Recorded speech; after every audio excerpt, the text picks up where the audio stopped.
महाविकास आघाडीचा जागा वाटपाचा फॉर्म्युला अंतिम टप्प्यात आल्याचे संकेत संजय राऊतांनी दिलेत। महाविकास आघाडीत प्रत्येक जागेसाठी सहमती आहे, एखाद दोन जागांवर मतभेद नाहीत, दुमत असल्याची शक्यता आहे असं राऊत म्हणाले।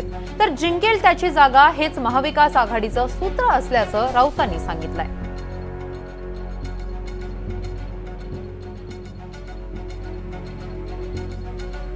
महाविकास आघाडीतले तिन्ही घटक आणि आमचे इतर मित्र पक्ष आम्ही अत्यंत व्यवस्थित चर्चा करून सीट टू सीट प्रत्येक जागेवर चर्चा करतो की कोण जागा जिंकेल।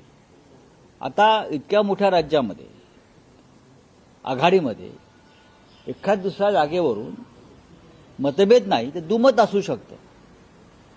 अशाच जागा ह्या नंतर चर्चेला येतील, पण त्या फार नाही आहेत। ओव्हरऑल आमच्याकडे जागा वाटपासंदर्भात एकमत जास्त आहे। त्या मुळात मी असं म्हणतो की मतभेद हे नाहीच आहेत। जागा कोणत्या पद्धतीने आणि कशा पद्धतीने लढायची याच्यावर चर्चा होते।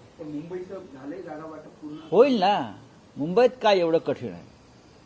लोकसभेचं सुरळीत पार पडलं, सुरळीत पार पडल्यामुळे मोदींचा पराभव महाराष्ट्रात झाला। यावेळेला एकनाथ शिंदे, देवेंद्र फडणवीस आणि अजित पवार या त्रिकुटाचा पराभव आम्ही करू, त्या दृष्टीने आमची पावलं। बघा, आचारसंहिता लागण्याच्या आधी जागा वाटप पूर्ण झालेलं असेल।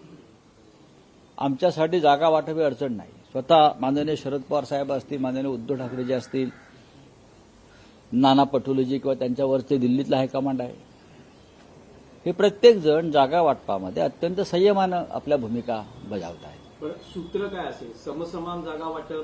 नाही, सूत्र जेव्हा जागा कोणाच्या वाट्याला किती येतात हे जाहीर होईल, ते काय लपून राहतंय का? सूत्र कसलं? जिंकेल त्याची जागा हे सूत्र आहे।